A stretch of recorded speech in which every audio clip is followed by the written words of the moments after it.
وہ محبوب کے اگینسٹ نہیں جا سکتا. کوئی بھی چیز اسے نظر نہیں آتی, کوئی بھی خامی اس کو اپنے محبوب کی نظر نہیں آتی, وہ صرف اس کو پوجتا ہے. اس کے لیے وہ اتنا پاک صاف ہے, جس طرح ایک بچہ جو ہے جنم لیتا ہے اس کا کوئی گناہ نہیں ہوتا, اس نے کسی کے ساتھ کوئی زیادتی نہیں کی ہوتی, بالکل اسی طرح ایک معصوم بچے کی طرح اپنے محبوب کو سمجھتا ہے, چونکہ اس کا محبوب پاک صاف ہے. آپ کبھی ایسے لوگوں سے ملے جو عشق کرتے ہیں, جو اپنے محبوب کو چاہتے ہیں, تو وہ بغیر دلیل کے چاہتے ہوں گے, ان کے لیے کوئی دلیل میٹر نہیں کرتی. سم ٹائم ان کو دیکھنا بھی شرط نہیں ہوتا, کبھی کبھی وہ دیکھتے بھی نہیں ہیں, بس وہ جانتے ہوتے ہیں, کوئی ان کی صفت کوئی خوبی ان کے سامنے بیان کرتے, بس وہ اس چیز پہ ایمان لے آتے ہیں. اگر کوئی دلیل مانگتا ہے عشق کے اندر تو وہ عشق تو کر ہی نہیں رہا ہے, کیونکہ دلیل عقل میں آ جاتی ہے, سمجھداری میں آ جاتی ہے, اور عشق جو ہے وہ نادان لوگوں کو ہوتا ہے. اب یہاں پہ یہ یاد رکھیں کہ عاشق جب پہلی سٹیج پہ ہوتا ہے تو یہ نہیں کہ وہ کوئی محبوب اس کا کہے, یہ بغیر کہے مانتا ہے. اور اس میں ہم ایک چیز کی طرف چلے جاتے ہیں کہ شاید جو عاشق ہوتا ہے وہ محبوب کا غلام ہوتا ہے. ہرگز نہیں. غلام ہمیشہ وہ چیز کرتا ہے جو آقا اسے حکم دیتا ہے, یا جو بھی اس کا مالک ہے وہ اسے کہتا ہے کہ یہ کرو یہ کرو یہ کرو, اور وہ کرتا ہے. لیکن جو عاشق ہے وہ ٹوٹلی ڈیفرنٹ ہوتا ہے. عاشق وہ ہر کام کرتا ہے جو اس کا محبوب نہیں بھی کہتا, بس اسے پتا ہوتا ہے کہ محبوب اس چیز کو پسند کرتا ہے, اس کو ناپسند کرتا ہے, اور وہ کام کرنا شروع کر دیتا ہے. اور وہ یہ جاننے کی کوشش کرتا ہے کہ محبوب کو پسند کیا ہے. اب جو نوکر ہوتا ہے نا, جو غلام ہوتا ہے, وہ کیا کرتا ہے, وہ ایسی چیزوں سے کتراتا ہے. یعنی ایسی چیز اگر اس کو کوئی پتہ بھی چل جائے تو اس نے کہا ابھی تیرے آقا نے مجھے کہا تو نہیں ہے, جب تک وہ کہے گا نہیں میں یہ نہیں کروں گا. یہی فرق ہے ایک غلام میں اور عاشق میں. غلام کو جب تک کہا نہ جائے, بلکہ فورسفلی نہ کہا جائے, وہ بات نہیں مانتا ہے. لیکن عاشق کو کہنے کی ضرورت نہیں پڑتی. عاشق سب کچھ بغیر کہے کرتا ہے, اس کو کوئی کہنے کی ضرورت نہیں ہے, بس اس کو آئیڈیا ہو جانا چاہیے. اور وہ اسی تلاش میں ہوتا ہے کہ میں جانوں, اپنے محبوب کے بارے میں جانوں کہ وہ کیا چیز پسند کرتا ہے, کون سی چیز اسے ناگوار گزرتی ہے, کون سا ماحول اسے اچھا لگتا ہے. اور جو چیز اس کے محبوب کو پسند ہو, اس کے بارے میں جو وہ جانتا جاتا ہے, وہ اس کے اور قریب آنا شروع ہو جاتا ہے, اس کی پسند میں راضی ہو جاتا ہے, اس کی خوشی میں خوش ہو جاتا ہے, اس کے غم میں غمگین ہو جاتا ہے, اس کے لیے دعا کرتا ہے, اس کے لیے لوگوں سے لڑتا ہے, معاشرے سے لڑتا ہے, اپنوں سے لڑتا ہے, ہر ایک سے لڑتا ہے, دکھ برداشت کرتا ہے, تکلیف برداشت کرتا ہے. ایکچولی وہ تکلیف ہوتی نہیں ہے اس کے لیے, یہ یاد رکھنا ہے. جو عاشق ہوتا ہے, لوگ کہتے ہیں نا کہ عشق ہو گیا مطلب سزا ہو گئی ہے, یہ نہیں. وہ اس لیے فالو کر رہا ہے کہ چونکہ اس کو اس میں مزہ آ رہا ہے, سکون مل رہا ہے, سیٹسفیکشن مل رہا ہے, وہ اپنی سیٹسفیکشن کی طرف جا رہا ہے, اور کچھ بھی نہیں ہے. وہ کیوں عبادت کر رہا ہے؟ چونکہ اس کی عبادت میں, اس کی فالوئنگ میں, اس کی ورشپ میں اس کو مزہ آتا ہے. اور یہی فرق ہے ایک غلام میں اور ایک عاشق میں, چونکہ عاشق سب کچھ کرنے کے لیے تیار ہو جاتا ہے. اب سیکنڈ سٹیج پہ آتے ہیں. عین پہ بات میں نے کی. شین مین شک. اب شک سے مراد یہ نہیں ہے کہ خدا نہ خواستہ کوئی بھی عاشق اپنے محبوب پہ شک کرتا ہے, ہر کس نہیں. محبوب پہ تو شک وہ کر ہی نہیں سکتا. پوری دنیا محبوب پہ شک کر سکتی ہے, پوری دنیا اس کے خلاف ہو سکتی ہے, معاشرہ ہو سکتا ہے, کائنات ہو سکتی ہے, لیکن عاشق اپنے محبوب کی دیکھی ہوئی چیز وہ اگر دیکھ لے, اسے کہیں سے پتہ چل جائے, اپنی آنکھوں سے ایون دیکھ لینا, تو اس سے پھر بھی فرق کو نہیں پڑتا. پھر بھی اس کا دل ماننے کو تیار ہے. وہ کہتا ہے کہ نہیں, یہ جھوٹ ہو سکتا ہے, میری آنکھوں کا دھوکہ ہو سکتا ہے, لیکن میرا محبوب یہ کام نہیں کر سکتا. چونکہ وہ اس سٹیج پہ پہنچ چکا ہوتا ہے, اسے اس چیز کا شک رہتا ہے کہ کہیں میرے سے زیادہ میرے محبوب کو کوئی نہ چاہتا ہو, کوئی میرے سے زیادہ فالوئنگ نہ کرتا ہو, کوئی میرے سے آگے نہ نکل جائے. وہ کمپٹیشن میں آ جاتا ہے. اور بڑی مزے کی یہ سٹیج ہوتی ہے کہ میرے سے آگے نہ نکل جائے. میں اپنے محبوب کو چاہتا ہوں, اس کو فالو کرتا ہوں, اس کے لیے سب کچھ کرنے کو تیار ہوں, اس کی عبادت کرتا ہوں, اس کو پوجتا ہوں, اس کی اچھی بری بات مانتا ہوں. یہ نہ ہو میرے سے زیادہ قریب کوئی اس کے ہو جائے, یہ نہ ہو میرے سے زیادہ اس کو کوئی چاہنا شروع کر دے. ہر وقت اسے یہ رہتا ہے.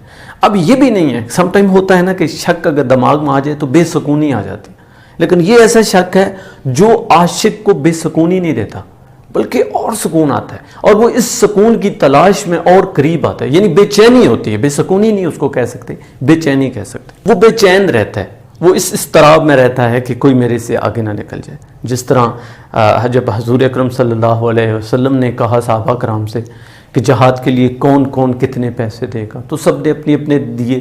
حضرت عمر رضی اللہ تعالیٰ عنہ آدھا سامان لے کے, حضرت ابوبکر صدیق گھر گئے, تو ان کے دماغ میں آیا کہ یہ نہ ہو کوئی صحابی میرے سے آگے نکل جائے. تو وہ گھر کا سارا سامان لے آئے, سوئی تک لے آئے. جب آپ صلی اللہ علیہ وسلم کی برگاہ میں پیش کی تو آپ صلی اللہ علیہ وسلم نے کہا کہ اے صدیق, گھر کے لیے بھی کچھ چھوڑ کے آئے ہو؟ تو صدیق کہتے ہیں کہ میرے لیے میرا اللہ اور اس کا رسول کافی ہے. یہ عشق ہے کہ آپ کو ڈاؤٹ رہتا ہے, شک رہتا ہے کہ کوئی میرے سے آگے نہ نکل جائے, اور اسی طرح آپ اپنے محبوب کے اور قریب آ جاتے ہو اور قریب آتے جاتے ہو. فالو تو آپ پہلے بھی کر رہے تھے, یعنی پہلی سٹیج میں ہی آپ نے فالوئنگ شروع کر دی تھی, لیکن اب کیا ہوا ہے؟ اب آپ اس ڈاؤٹ میں کہ کوئی آگے نہ نکل جائے, بس آگے بڑھتے جا رہے ہو. آپ نے لائک بھی زیادہ کرنا شروع کر دیا ہے, آپ نے عبادت کرنا شروع کر دی ہے. اگر اس کے حقیقی کی بات کریں تو لوگ پوری رات بیٹھے رہتے ہیں, سجدے کرتے رہتے ہیں کہ کوئی میرے سے آگے نہ نکل جائے, کہیں محبوب ناراض نہ ہو جائے. اور یہاں پہ ایک اور مزے کی بات ہے, جو عاشق ہوتا ہے نا, اس کی بڑی خواہش رہتی ہے کہ میرا محبوب مجھ سے کچھ تو کہے, ایون یہ حکم دے دے کہ مجھ سے دور چلے جاؤ, مجھے چھوڑ دو, یہ شہر چھوڑ دو, یہ بستی چھوڑ دو, وہ چھوڑ دے گا. کیوں؟ چونکہ اس کے لیے اول آخر اس کا محبوب ہے. وہ محبوب کی خواہش کے لیے کچھ بھی کر سکتا ہے. اور پیار, اٹریکشن اور اٹیچمنٹ میں یہی فرق ہے کہ آپ کو پیار میں نا رومانس چاہیے ہوتا ہے, آپ محبوب سے گلے ملنا چاہتے ہو, رومانس کرنا چاہتے ہو. عشق میں یہ چیز نہیں ہے. جو عاشق ہوتا ہے نا, اس کی کوئی خواہش نہیں ہوتی. اس کا محبوب کہے نا کہ چلے جاؤ, آج کے بعد مجھے نظر نہ آؤ, وہ تڑپتا رہے گا, لیکن وہ کبھی نظر نہیں آئے گا. کیونکہ اس کے لیے محبوب کا ایک شب جس دن بولا جائے وہ اس کا سب سے قیمتی دن ہوتا ہے, اور وہ سب سے قیمتی شب یا قیمتی ورڈ ہوتا ہے, کیونکہ اس کی دنیا وہ اس کا محبوب ہوتا ہے. اب آتے ہیں تیسری سٹیج پہ. کہاں سے سٹارٹ ہوئے؟ این عبادت, فالوئنگ سے شروع ہوا. شک آیا, ڈاؤٹ آیا کہ کہیں پیچھے نہ رہ جاؤں, اور قریب آ گیا. یعنی اب یہ سفر سٹارٹ ہوا تھا فالوئنگ سے, اب بڑھتا جا رہا ہے. آخری سٹیج آ گئی, کاف مین قربانی. اب لاسٹ سٹیج آ گئی, فالوئنگ سے سٹارٹ, قربانی پہ اینڈ. اور عشق کی جو ڈیفینیشن کہیں بزرگ کہتے ہیں, وہ کہتے ہیں عشق انتہا کا نام ہے. ایکچولی انتہا ہی عشق ہے. عاشق پہلے ہی محبوب پہ سب کچھ قربان کرنے کے لیے تیار تھا, لیکن سٹارٹ اس نے فالوئنگ سے کیا تھا, وہ جانتا نہیں تھا. اب جب ڈاؤٹ کے چکر میں وہ اور قریب آ گیا, اب آپ اسے کوڑے ماریں, آپ اسے جلائیں, کچھ بھی کریں, اب وہ محبوب کے لیے کچھ بھی کرنے کو تیار ہو جائے گا. اپنے ماں باپ چھوڑ دے گا, اپنا گھر چھوڑ دے گا, اپنا سکون چھوڑ دے گا, اپنی دولت چھوڑ دے گا, کسی بھی چیز کو ٹھکرا دے گا, اپنے جسم کا ایک ایک ٹکڑا کروا دے گا, مار کھائے گا, تکلیفیں برداشت کرے گا, لیکن ہر قسم کی قربانی کے لیے وہ تیار ہو جائے گا. کچھ بھی ہو جائے گا. پھر حضرت بلال کی طرح کوڑے مارے جائیں گے, ان کو سکون آئے گا. پھر حضرت امام حسین کی طرح پتھر تن انہوں نے قربان کر دی, اپنا پورا خاندان انہوں نے قربان کر دیا. پھر وہ سٹیج آتی, پھر حضرت ابراہیم کی طرح لوگ آگ میں کود جائیں گے. یہ عشق, لاسٹ سٹیج قربانی. اب کچھ بھی قربان کرنے کو تیار ہو جاتے ہیں. اپنی سیلف ریسپیکٹ, اپنی ایگو, اپنا تن من دھن, سب کچھ, چونکہ سب کچھ تھا ہی محبوب. اور اب آپ اتنے قریب آ گئے ہو کہ آپ کو پیچھے کوئی چیز نظر ہی نہیں آ رہی ہے. آپ کے لیے کوئی دنیا نہیں ہے, کوئی کائنات نہیں ہے. آپ کی ساری کائنات, آپ کی ساری دولت, ساری شہرت, ساری عزت آپ کا محبوب ہے. اور اس میں سیلف ریسپیکٹ, سیلف اسٹیم, عزت نفس کچھ بھی نہیں ہے. پھر اشارہ کافی ہوتا ہے اور آپ مر مٹنے کے لیے تیار ہو جاتے ہیں. یہ عشق کی انتہا ہے کہ آپ اس کے لیے کچھ بھی کرنے کو تیار ہو جاتے ہیں. سٹارٹ کس سے ہوا؟ عبادت. عین فر عبادت, شین فر شک, کاف فر قربانی. یہ عشق مکمل ہوتا ہے. اب اس میں کچھ لوگ کہتے ہیں عشق سزا ہے. ہرگز نہیں. عشق توفیق ہے, گناہ نہیں. عشق جس انسان کو ہوتا ہے نا وہ بہت ہی خوش قسمت انسان ہے. عشق آپ کو اپنے بنانے والے کے قریب کر دیتا ہے. عشق کی یہ سب سے سچی اور سچی نشانی ہے. کوئی بھی عاشق خواہ وہ عشق مجازی کرتا ہو عشق حقیقی کرتا ہو وہ برباد نہیں ہوتا, اس کی لائف بنتی ہے. جب وہ قربان ہو چکا ہوتا ہے اصل میں اس کی لائف وہاں سے سٹارٹ ہوتی ہے. وہ کہتا ہے کہ آج مجھے سکون ملا, میں نے سب کچھ کر دیا.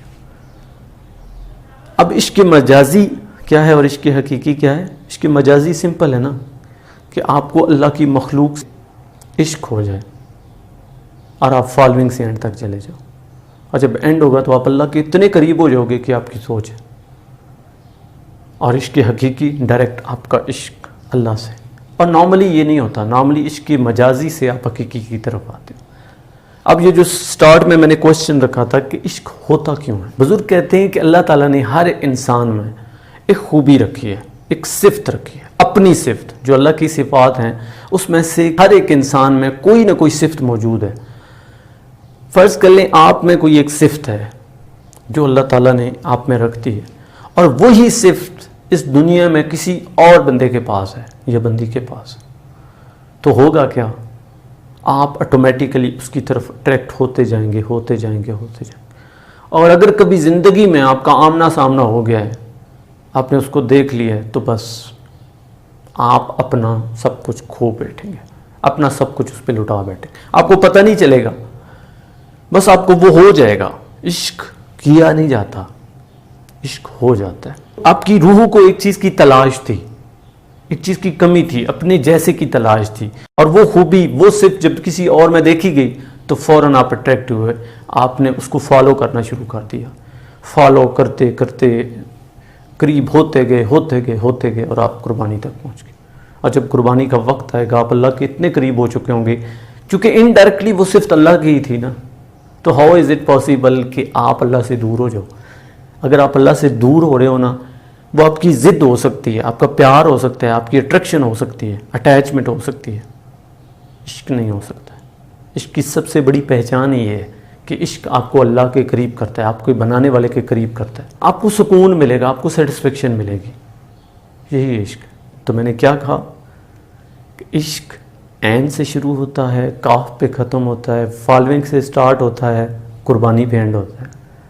اور عشق کیوں ہوتا ہے اس کا بھی جواب دیا کہ ہر ایک بندے میں ایک اللہ کی صفت موجود ہے, اور وہ آٹومیٹیکلی اٹریکٹ ہو جاتا ہے بندہ اس کی طرف. اور چونکہ وہ ایک من کی روح کی پیاس ہوتی ہے اور وہ پوری ہونی ہوتی ہے, تو اس لیے انسان قریب ہو جاتا ہے اور انسان کو عشق ہو جاتا ہے. نہ ہی عشق کی آگ لگائی جا سکتی ہے, نہ ہی بجھائی جا سکتی, بس یہ بڑھتی رہتی ہے, بڑھتی رہتی ہے, بڑھتی رہتی ہے, اور اس وقت تک بڑھتی رہتی ہے جب تک کہ آپ کے جسم کا ایک ایک ٹکڑا نہ ہو جائے, آپ فنا نہ ہو جاؤ. عشق آپ کو فنا کر دیتا ہے. لیکن وہ فنا ہونا اچھا ہے بنسبت یہ کہ آپ کسی لالچ میں اس دنیا میں قتل کر دیے جاؤ, فساد کرتے ہوئے قتل کر دیے جاؤ, کچھ اور کرتے ہوئے قتل. مجھے امید ہے کہ عشق کو آپ سمجھے ہوں گے. اگر آپ کا اس کے متعلق کوئی کوشچن ہے تو آپ مجھ سے ضرور کر سکتے ہیں. اگر آپ کو کوئی ڈاؤٹ ہے پھر بھی کر سکتے ہیں. اگر آپ کو کوئی اعتراض ہے پھر بھی مجھ سے شیئر کر سکتے ہیں. اگر آپ کو لگتا ہے کہ میں عشق پہ صحیح بول پایا ہوں اور یہ لوگوں کی رہنمائی کرے گا تو کائنڈلی اس کو دوسروں تک شیئر کریں, سو دیٹ کہ دوسرے بھی اس سے فائدہ حاصل کر سکیں. اپنا قیمتی وقت دینے کا بہت شکریہ. اللہ حافظ.